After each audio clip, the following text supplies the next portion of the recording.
If your ASUS Mini PC PN series is displaying a blue screen, this tutorial covers practical fixes for common blue screen of death errors.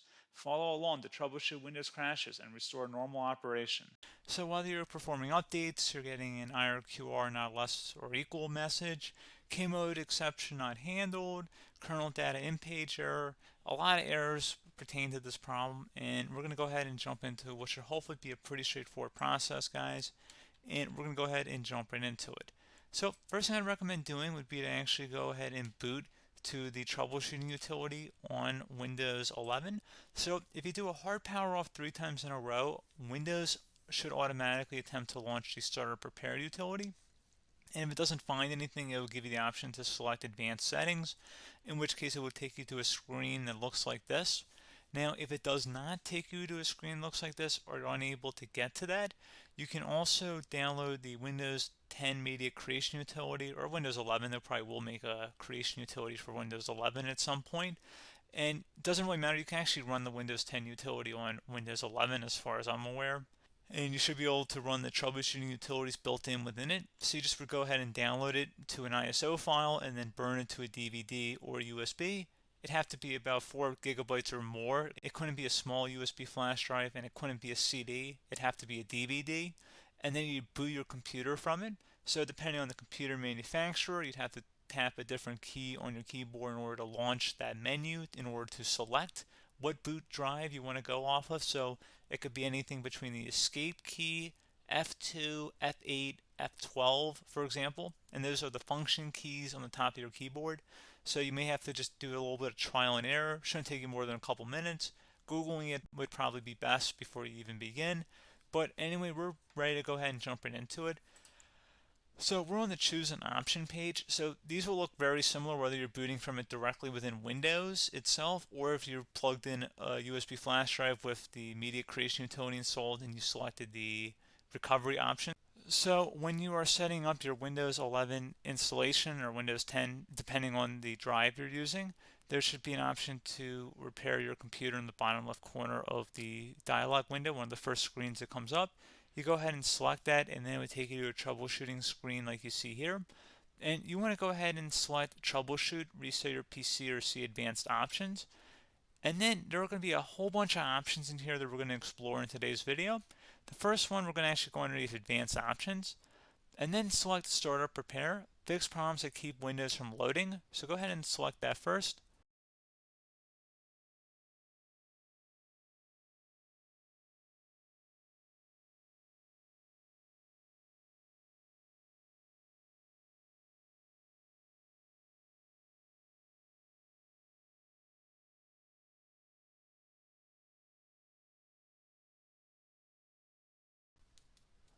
Okay, so you can see it could not repair our PC. That was our first option we could try. Something else, if we go back into advanced options here and then select troubleshoot, we're going to go underneath advanced options again. You can go ahead and actually access safe mode by selecting startup settings. And then if you select the restart button, you have the option on the screen select safe mode with networking, which will give you a key on the screen. It'll tell you which key to press to enter that. I believe it's the F7 key. It'll do that for you. I'm not going to go over that in today's tutorial because I don't really want to go into safe mode, but you're more than welcome to attempt that by going into here and then selecting restart. Again, it'll launch another screen. It'll say what key do you want to press, and it'll give you like 7 or 8 different options, and you want to select safe mode with networking. There's also an option for a command prompt too, but that's going to be something we're going to cover later in this video, and we don't even have to go through that in order to access it. So that's why I'm not going to really push for that, because unless you know exactly what's causing the problem, you probably don't need to go into safe mode. Unless you're trying to recover files, in which case then you definitely can go into safe mode, but we're trying to actually recover our computer here. So I hope that makes sense. Something else we can also try here as well would be to uninstall updates, remove recently installed quality or feature updates from Windows. So if you go ahead and select that, you can uninstall the latest quality updates, which generally is the more day-to-day updates. Feature updates are the less regularly released ones, like the big ones. I would equate it to service packs in like Windows 7 and Windows Vista and Windows XP. So larger updates that occur once or twice a year at most.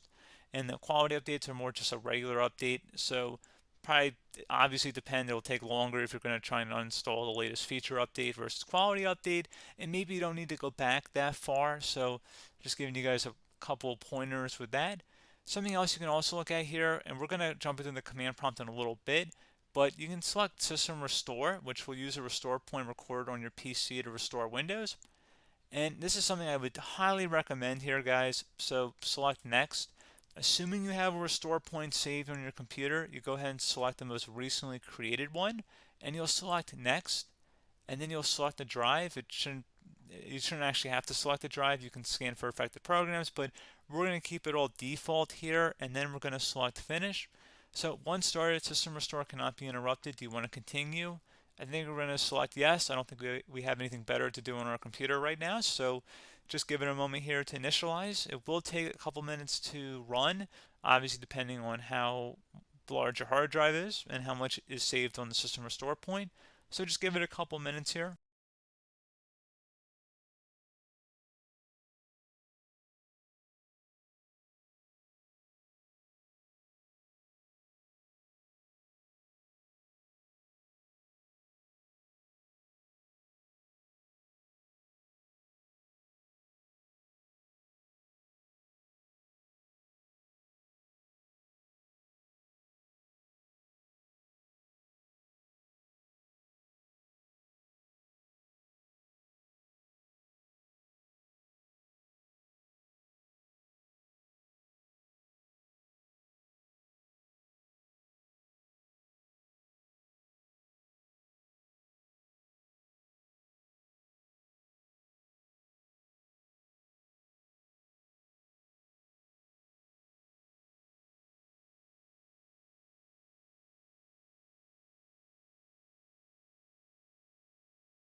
Okay, so you can see system restore completed successfully.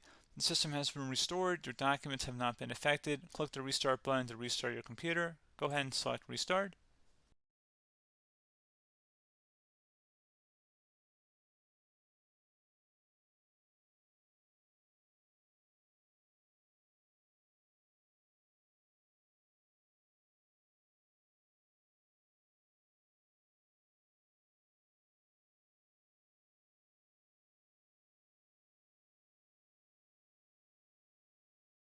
Okay, so you can see the system has been restored successfully. We're going to go over a couple different methods addition to that if that did not work. So I'm just going to pause the video and we're going to start back on the recovery screen that we started with. Okay, so a couple other things we can try here too. If you go back into troubleshoot, you can select reset your PC, while you choose to keep or remove your personal files and then reinstalls Windows. You can select to keep my files, which will remove apps and settings but keeps your personal files. You can also select remove everything, which will remove all of your personal files, apps, and settings.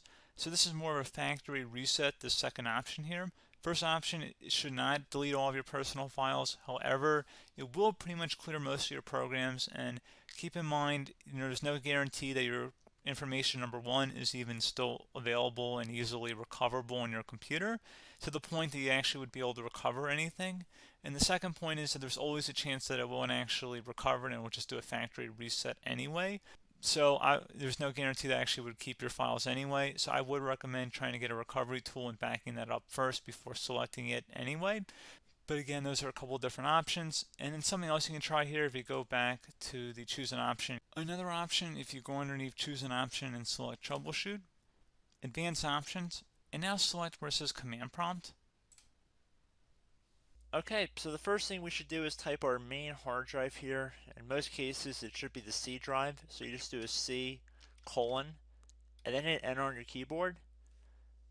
So once you're underneath the C drive, we're going to type in dir and then hit enter on your keyboard. It should have program files, users, and Windows all in there. That's how you know you're in the right directory.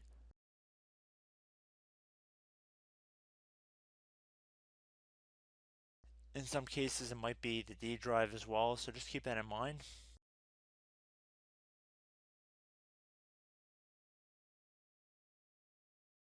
Next thing we're going to do is type in cd space /Windows /system 32.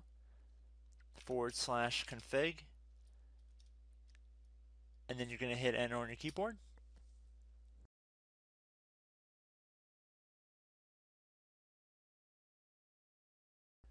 So now you're going to type md space backup. If you've seen other tutorials, it might also say to put down md backup. That's because the backup name is pretty common when you want to back something up. So you can name this whatever you want, doesn't have to be backup. So if you've already made a backup folder in the past, you could do backup 1, for example. So once you're done setting the name you want the backup to be called, hit enter on your keyboard again.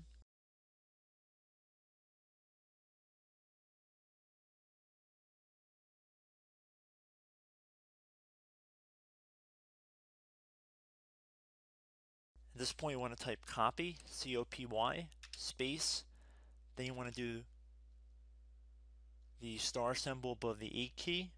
Then do a period or a dot, whatever you want to call it. Then another star sign, and then another space, and then type backup. And then hit enter on your keyboard.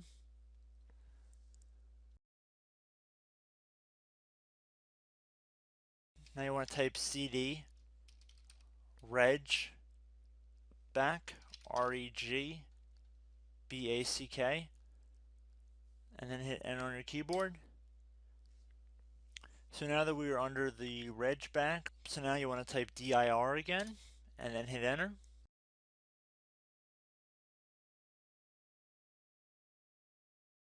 So now at this point we're going to type copy again. So copy, space, star sign, dot, another star sign, space, and then 2 dots. So we're going to type copy, space, star sign, dot, sign, star sign, dot, dot, and then hit enter on your keyboard again. So for overwrite, you want to overwrite all. So type A on your keyboard, so capital A, and then hit enter on your keyboard.